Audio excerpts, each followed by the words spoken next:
Se você é fã de anime, certamente já ouviu a voz desse cara aqui, pois ele é o dublador Marcelo Campos, que é muito atuante nessa área e eu sou muito fã e vou ter o prazer de entrevistá-lo agora aqui em Campina Grande. Em primeiro lugar, Marcelo, um prazer receber você aqui na cidade em que eu nasci. E a primeira pergunta é aquela básica: como você entrou na dublagem? A dublagem, ela veio assim do interesse de saber o que acontecia por trás do microfone, né? Que a gente ouvia versão brasileira Alamo, versão brasileira Herbert Richards. Eu falei, o que é isso? Esse versão, ninguém pensava a respeito do que era a versão brasileira. E aí um dia resolvi pegar na lista telefônica, aquela famosa lista telefônica, que era um negocinho desse tamanho, que também eu usava para poder enxergar as coisas numa mesa abaixo. Era o endereço da Alamo, fui lá para conhecer e o dono da Alamo, na época, o seu Michael Stoll, me recebeu, mostrou o estúdio, falou como era o trabalho e todas as implicações, né? Precisava de DRT, ser ator profissional, e eu já tinha essa coisa ligada ao teatro, exercício de teatro desde criança, desde os 9 anos de idade. E aí eu fui atrás da profissionalização e entrei para o mercado de dublagem por uns 6 meses, sempre acompanhando o trabalho dos outros, assim, dos profissionais, né? Assistindo esses trabalhos, que a gente chamava de estágio, mas um estágio que não era remunerado não. E aí, no começo desse trabalho, nos anos 90, foi quando bombou assim, a TV a cabo. Então era muita programação dublada que precisava para alimentar todos os canais. Então veio muito trabalho, então eu fui aprendendo fazendo. Não havia escolas de dublagem como tem hoje. Então e a gente também tinha aquele esquema de dividir a bancada. Então a gente dublava junto. Hoje cada um faz tudo separadamente, mas juntavam os 4 na bancada, os fera e os novatos lá. Então era na base da se jogar na fogueira mesmo para fazer esse trabalho. Agora a gente sabe que todos os dubladores começam com pequenas pontas, participações, mas tem aquele primeiro papel com nome. Você lembra do seu primeiro papel de personagem identificado realmente? Primeiro protagonista, se a gente falar do universo dos animes, né, e das séries também japonesas, foi o Inspector, o Ryuma.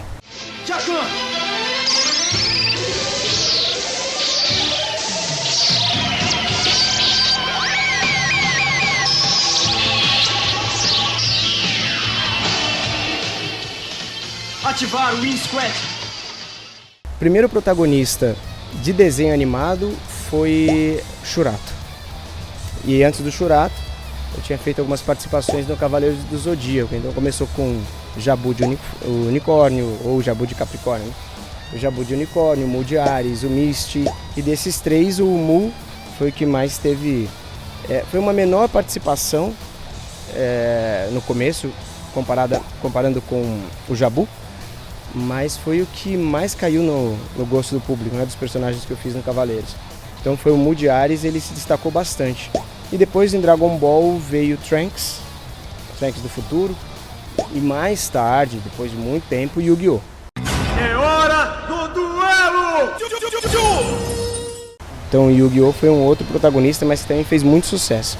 E agora dos personagens que todo mundo deve ter assistido também, que não são os animes, que teve o Fantástico Mundo de Bob, que fazia o irmão chato.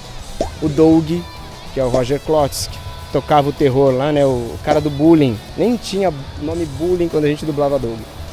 E esses personagens fizeram muito sucesso também. O Babá, Mega Man.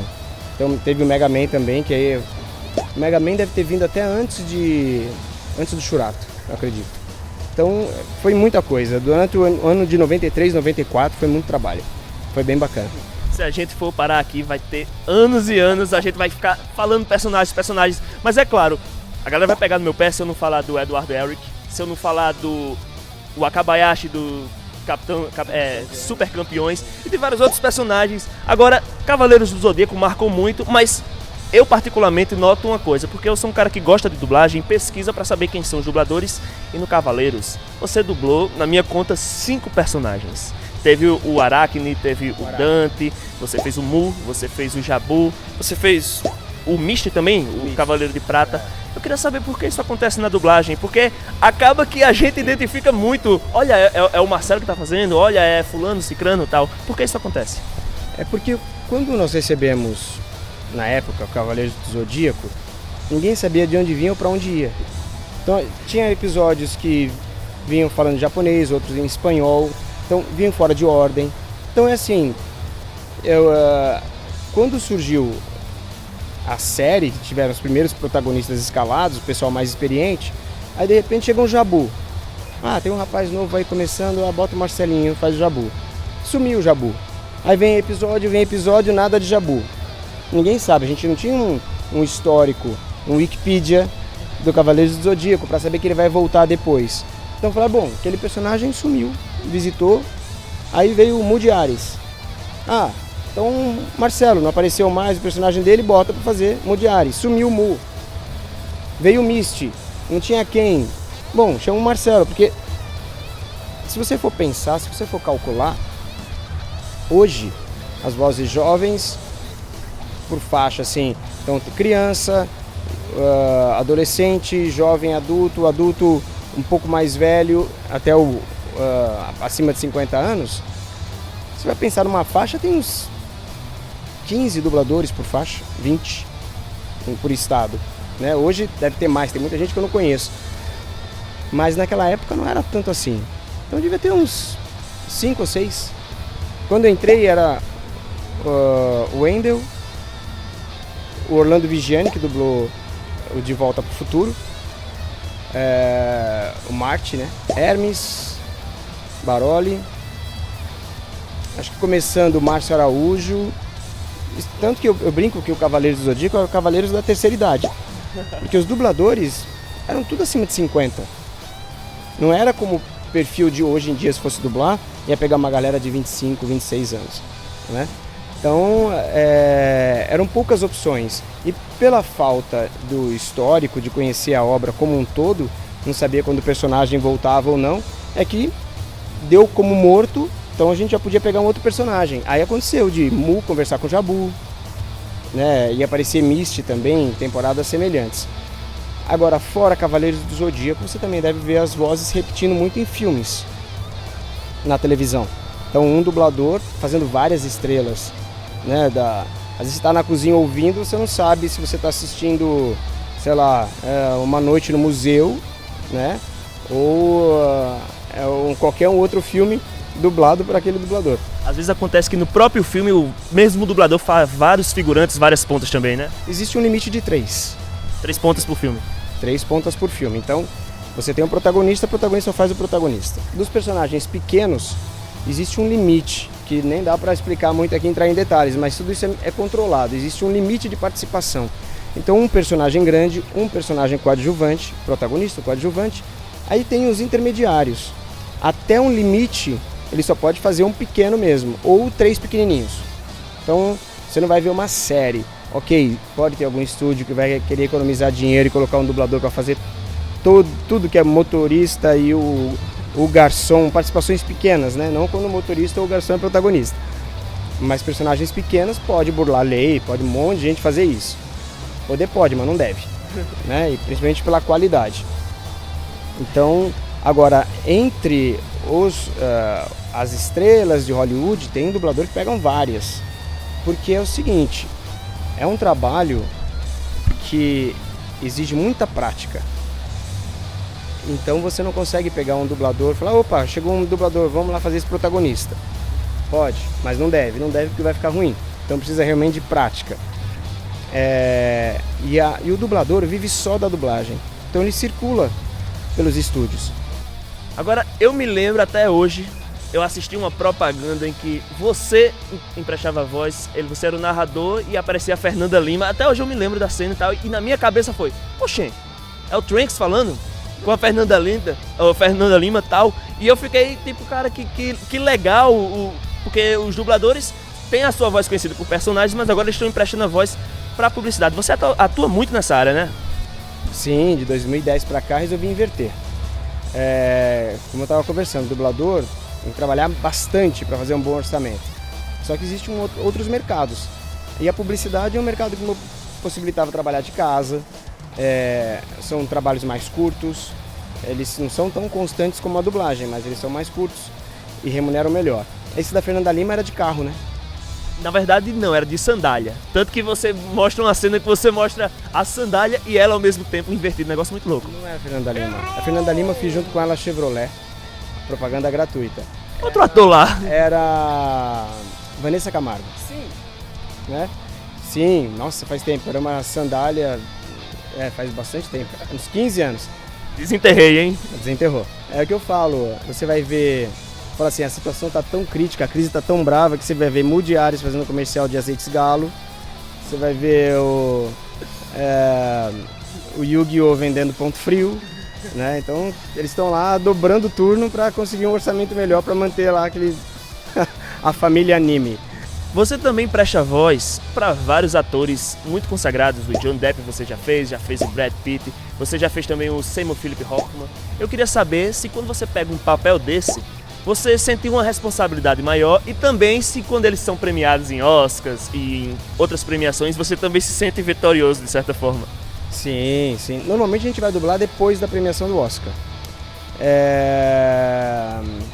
Não, é verdade não. Hoje está tão rápido o lançamento para cinema que no caso do cinema, né, o lançamento é junto com a versão legendada. Então às vezes você vai saber do Oscar depois.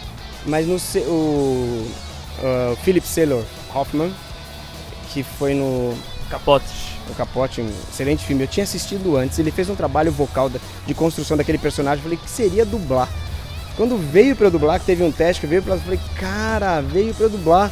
Ali deu um senso de responsabilidade, de orgulho pra caramba, né? Fiquei muito feliz de saber. E peguei o filme, já tinha assistido o cinema, peguei o filme para assistir, para ver os detalhes, porque é uma composição cheia de detalhes. E não dá para fazer a dublagem como a gente faz normalmente, a toque de caixa e vamos que vamos, correndo atrás do relógio. Brad Pitt foi muito legal quando eu comecei a fazer. Hoje está bem mais velho que eu, hoje eu não acompanho, não tem como dublar o Brad Pitt. Mas quando eu comecei, a minha voz era leve demais, teve uma hora que coincidiu, aí a minha voz voltou a ficar leve demais para ele. Então isso traz uma responsabilidade. Eu dublei uns meses atrás a garota dinamarquesa, que foi do rapaz que levou o Oscar pelo Teoria de Tudo. I hope this is not my body. I have to let him go.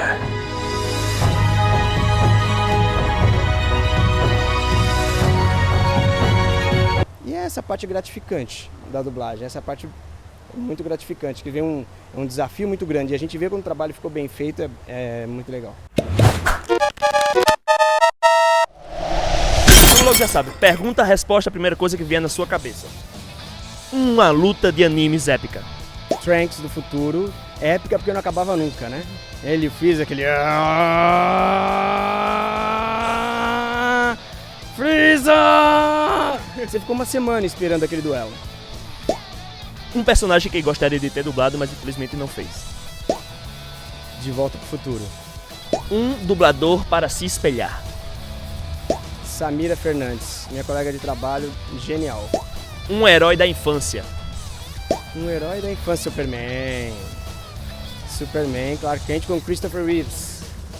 E agora vamos fazer aqueles pedidos de vozes, claro, os personagens que você acompanhou. Vamos pedir para ele fazer um pouco da interpretação. Para começar, o Mu. O Mu tem um grito de guerra, que é o que ele mais repete durante as séries, que eu vivo falando para todo mundo e vou falar lá embaixo daqui a pouco. Aquele que ele pega aquele fôlego, aquela energia junta aí. Vamos, Kiki. O Trunks. Meu pai, Vegeta, ele é muito orgulhoso, ele não aceita ajuda de ninguém. Eu quero saber o momento em que ele vai precisar da minha ajuda e vai ficar calado. O Roger, do Doug. Que é, Doug? Aquele carro quebrado em frente à escola é sua mãe, é? Isso é assustador, cara. Mudou completamente a voz. O Yugi. Agora eu queria a versão do Yugi. Tanto ele possuído por aquele espírito e também ele bonzinho. Vai por mim, Joey. Confie no coração das cartas. Yu-Gi-Oh!